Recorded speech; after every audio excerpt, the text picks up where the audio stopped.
Hi everyone. In this video, I'm going to talk you through George Washington's farewell address, which is something that we hear a lot of people talk about, particularly when we think about the role of political parties in America today, American politics. Lots of people think they understand what George Washington wanted us to know about the role of political parties and some of the dangers or challenges they present. And so in this video, I'm going to talk you through the whole thing. We're not going to read it line by line, so we can get a sense of the totality of what President Washington was telling us about in his farewell address when he left office in 1796.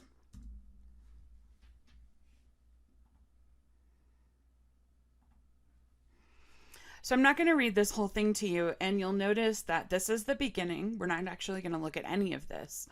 But what I've done is I've placed in on the slides a note when I've deleted some of the text, and I've bolded the text that I want to talk about. So if you want to read the whole thing, you're more than welcome to, but I just want to hit some of the key highlights here. During Washington's time and when he left office, you'll notice that the language that politicians use to speak to the people was a good deal more flowery and elaborate and sort of at a much higher reading level than what we might expect from an American president today. So at the beginning of his farewell address, Washington was really speaking to the fact that he had no desire to be president or indeed even to participate in the Constitutional Convention at the time that it took place. Here he says in bold, "I constantly hoped that it would have been much earlier in my power, consistently with motives which I was not at liberty to disregard, to return to that retirement from which I had been reluctantly drawn."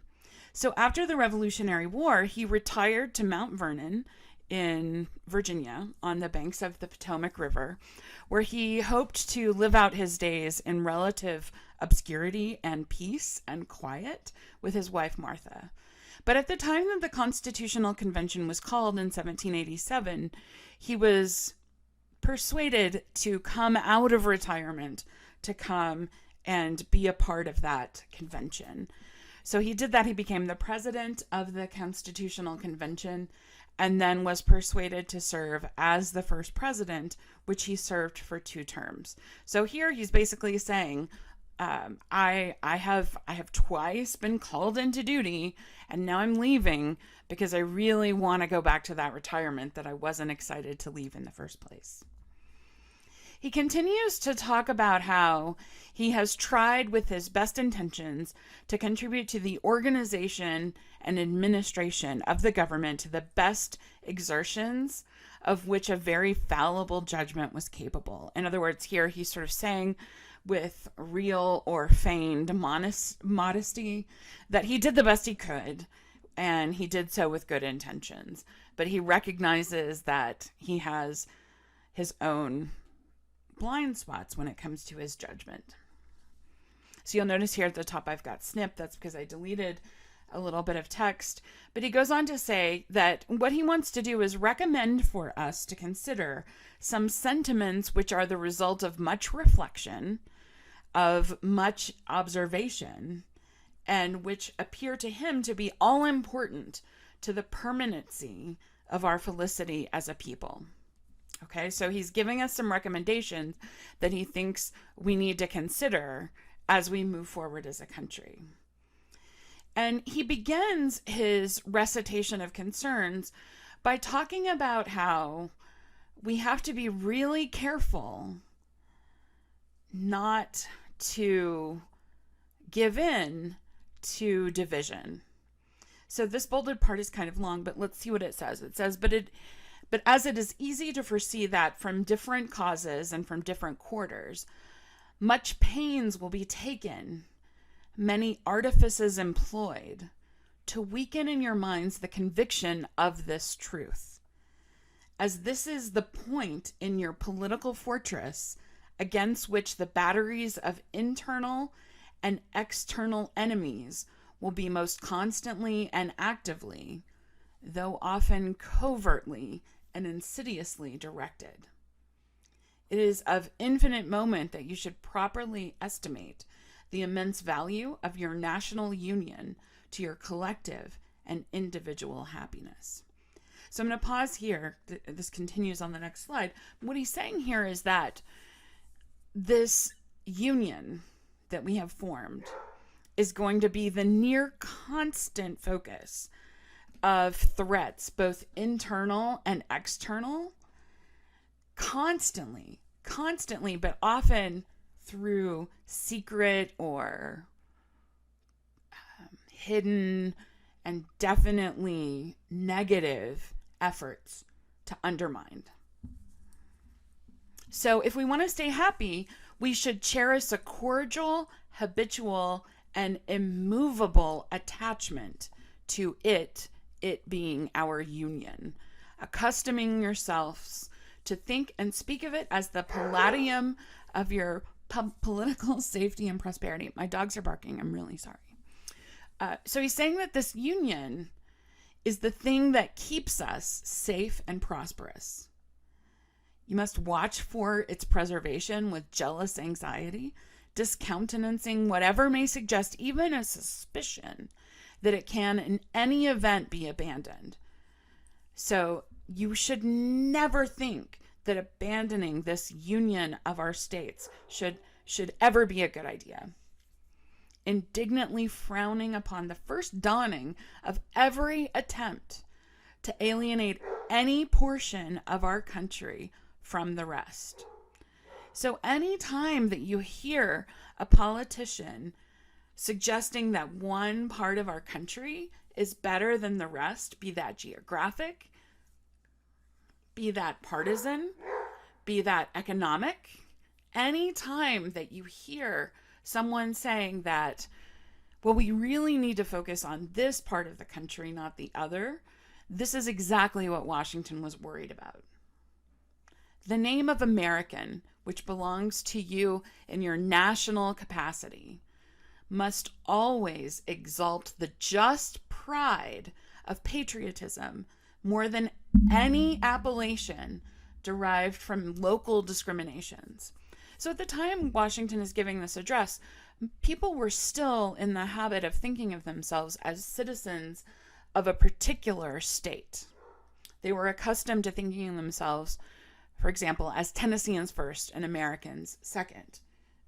And so what he's trying to tell us here is that we want to be really careful that we think about being an American and identifying and protecting that identity far more than any other identity that we might have. And he says, with slight shades of difference, you have the same religion, manners, habits, and political principles. So here, Washington may start to lose you. You may start to think, hey, we don't all have the same religion. We don't have the same manners. We don't have the same principles. But I think we can all agree that we're all in this country, in this United States, we're all here doing the best we can to make the best life we can for ourselves and for our kids. And I think that more than just about anything is what Washington is trying to tell us, that we all are committed to this experiment in democracy and trying to make our common lives as good as it can be, as good as they can be. So he says then, even though we may each have a particular interest, when they're all together, when we all work together, we have greater strength, greater resources, greater security, and less interruption of peace by foreign nations. So anytime we allow division to creep into this country, then we make ourselves weaker, we lose some of our resources, we become less secure, and we come in more danger of engaging in the opposite of peace, so perhaps war with other countries.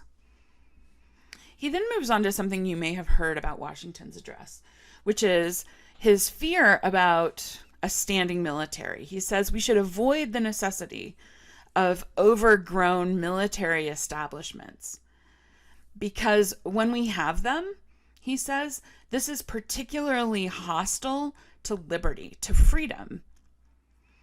Our union ought to be considered as a main prop of our freedom, and the love of one another ought to endear you to the preservation of the other. So if you love freedom, you should know that our unity is necessary to keep it, and vice versa. If you love our unity, then freedom is necessary to keep that. He says there's always reason to distrust the patriotism of those who in any quarter may endeavor to weaken the bands of our union. Think about that for a minute. Think about how many people you hear in modern political life talking about how, we need to favor one group over another. Again, that could be party, that could be people who support or oppose the president. It could be people who support or oppose abortion. Anytime that we try to anytime we try to weaken, we try to emphasize the things that divide us, we should rightly be curious, perhaps even distrustful of the patriotism of the person who's doing that. He goes on next. This is probably the thing that people know about most from Washington's farewell address, and it has to do with the role of political parties. So about halfway through this paragraph, he says one of the goals of party, the expedience of party, is to acquire influence, and the way they do that is to misrepresent the opinions and aims of others. You cannot take enough care to shield yourself against the jealousies and heartburnings that spring from these misrepresentations of what others believe, because they render alien to each other those who ought to be bound together by affection. So one of the things that parties do then is they set up kind of a straw man. So if you're a Democrat, you might say, all Republicans believe that, women should not have control over their own bodies. And if you're a Republican, you might say, well, Democrats believe that we should just be murdering babies. I'm just using abortion as an example. But neither one of those things is true. Those are misrepresentations of the opinions and aims of the other party. And when we allow ourselves to embrace those misrepresentations, then we become alien to one another, when instead we should be recognizing that we are more alike than we are different. He says a government for the whole is indispensable. We must remember that government has to work for everybody. And the very idea of the power and the right of the people to establish government presupposes the duty of every individual to obey the government. Okay? So think about that. It says that if everyone is going to establish a government, then we must, as a necessary precondition, have a society where every individual obeys that government.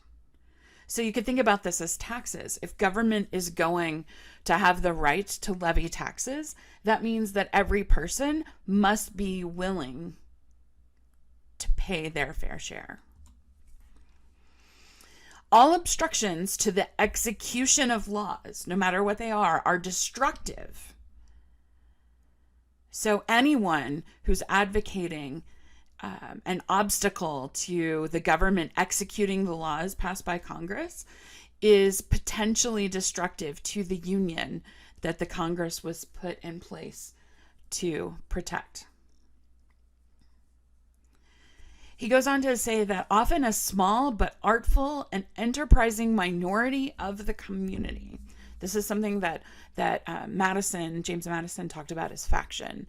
So a small but very clever part, a minority of the community, tries to make the public administration, so the government, the mirror of these small groups, rather than a government that works for everybody. So you could think about parties as being a kind of faction. One of the things that parties do is they try to make the government do what that party wants, not what the whole public wants. He says that as these parties grow powerful, they are likely to become powerful engines by which very clever, ambitious, and maybe even unprincipled men and women they will be enabled to subvert the power of the people and take for themselves the reins of government. And then it's not just enough that through clever, ambitious, and unprincipled means they're going to take the power of the government for themselves, but then he says destroying afterwards the very engines that have lifted them to power. So you might think of this as someone who gets elected president, for example, by being especially clever or ambitious or maybe even unprincipled, whoever you might think of when you hear me say that, and then take steps after they become president to make it less likely that somebody else can win election in the next cycle, right? So they destroy the way that they got their power. So then we must steadily discountenance. We must, in other words, look critically, negatively on anyone who opposes the government's acknowledged authority.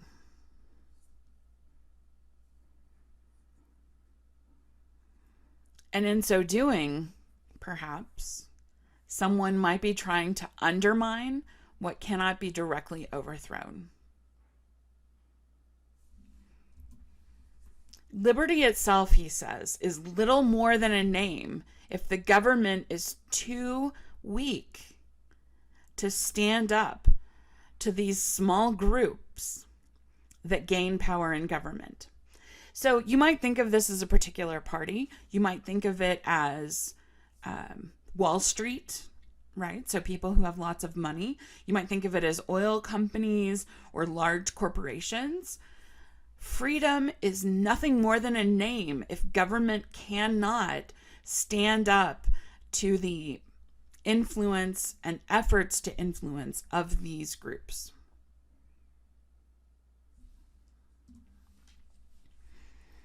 He goes on to talk more about party. And as I said before, most people know about George Washington's farewell address in the context of his concerns about political parties. And so this is the part that gets quoted most often. He says, "Let me now take a more comprehensive view and warn you in the most solemn manner against the negative effects of the spirit of party generally."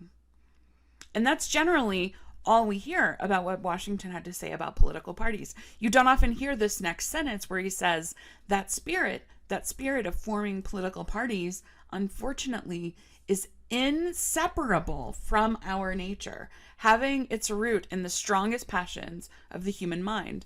So yeah, he says, be careful about parties, but oh yeah, they're inevitable.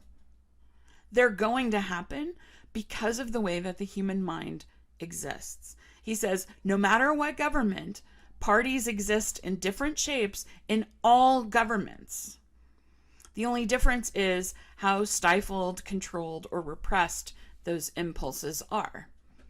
Okay, so this is a lot of text. We're going to take it piece by piece. He says, the alternate domination of one faction over another. So one party's in power, then another, then we go back, then we go to the other. Sharpened by the spirit of revenge, which is natural to party disagreement. And that spirit of revenge has, in different times and places, led to the most awful actions. That domination and that spirit of revenge is itself a frightful kind of despotism. But at length, it becomes even worse. Because as it happens over and over again, we get a more formal and a more permanent despotism. It leads to disorders and miseries which gradually make us the minds of men. Okay, so gradually incline the minds of men, gradually makes us want security, and we want some leader, some person, some individual to take the power and make everything okay. Sooner or later, he says, the head of one of these groups, who's either more talented or luckier than the other competitors, other candidates, will take that yearning for stability and calm and use it to get a lot of power and destroy the liberty of the people. This is what Washington's really concerned about. That if we allow ourselves to become motivated by partisanship, by partisan impulses, that we will gradually get so tired of the back and forth of one party than the other that we'll start to want someone who just comes in and takes control and makes everything predictable. But when they do so, that means that freedom is ruined. So how do they do this? Well, it's always useful if we distract people by agitating them with mistruths, false alarms, making one group angry with the other, maybe occasionally, getting some people inspired to riot or to fight back, #resist. It's also really helpful if you distract by letting in foreign influence and corruption. And all of these ways, then, the policy and the will of the country are subjected to the policy and will of some other country.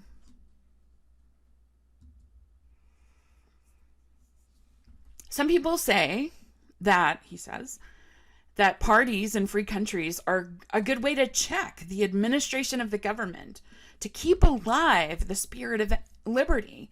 And this is sometimes probably true. So look here, Washington has something positive to say about parties, that in free countries, parties can be useful to make sure that government doesn't get out of control and that we're keeping alive this liberty that's so important to us.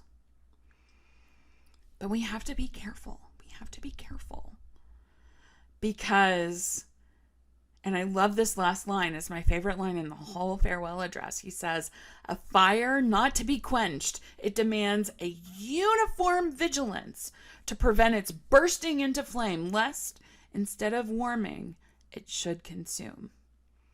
This tendency to have a relationship with people who agree with you, we have to be careful that that impulse doesn't burst into flame because it will consume us with division rather than warming us with liberty.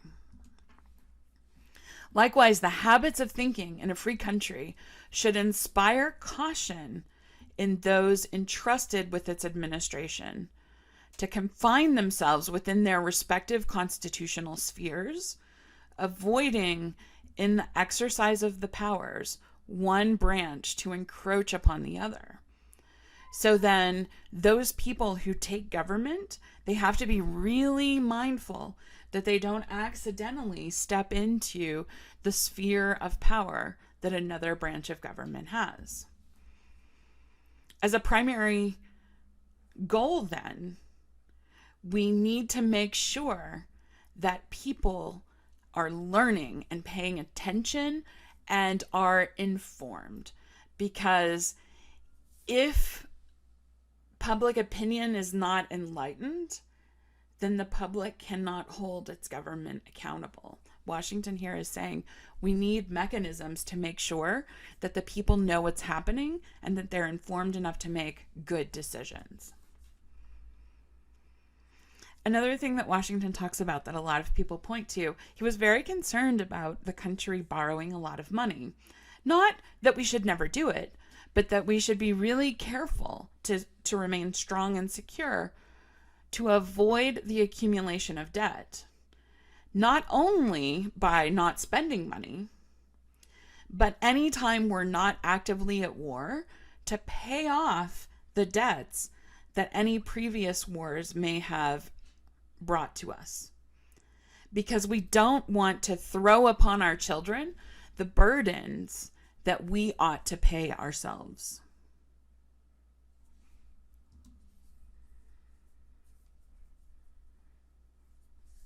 So the execution of everything that he's said here, doing all of these things that he's advised us to do, he says, belongs to the representatives.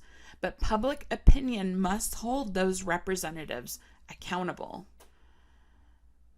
A few final words of advice. He says, make sure that we observe good faith and justice towards all nations, cultivate peace and harmony with everyone.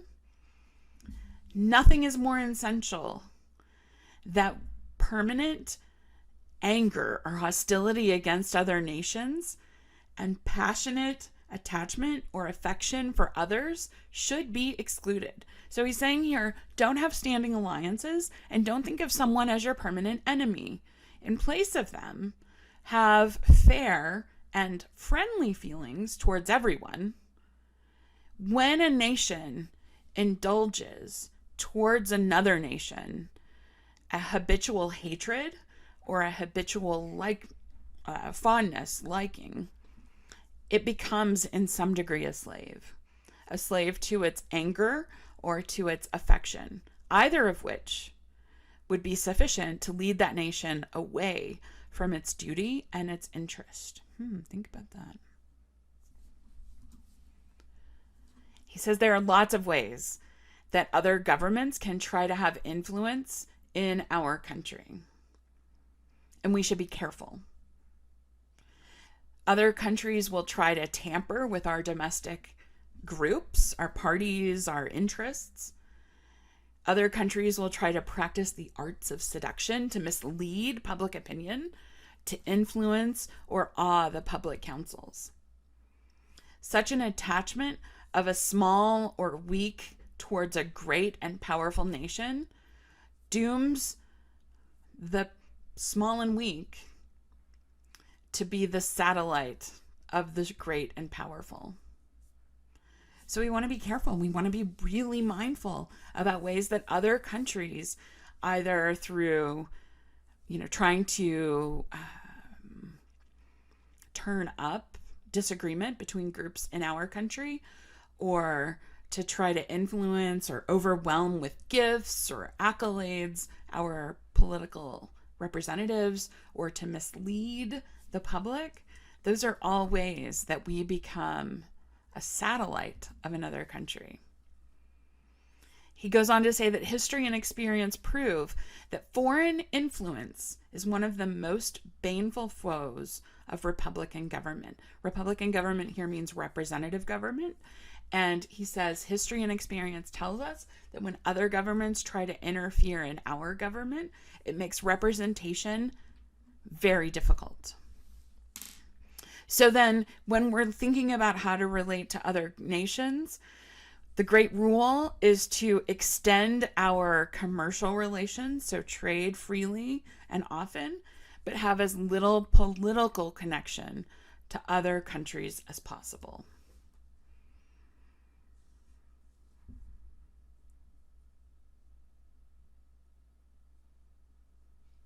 So he's finishing up here by saying that these recommendations that he's given us, he says he flatters himself to think that they may be productive of some benefit, some occasional good.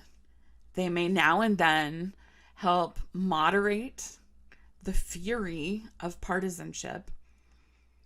They may help us warn against the problems of foreign interference in our government, and to guard against the bad that can come by pretended patriotism.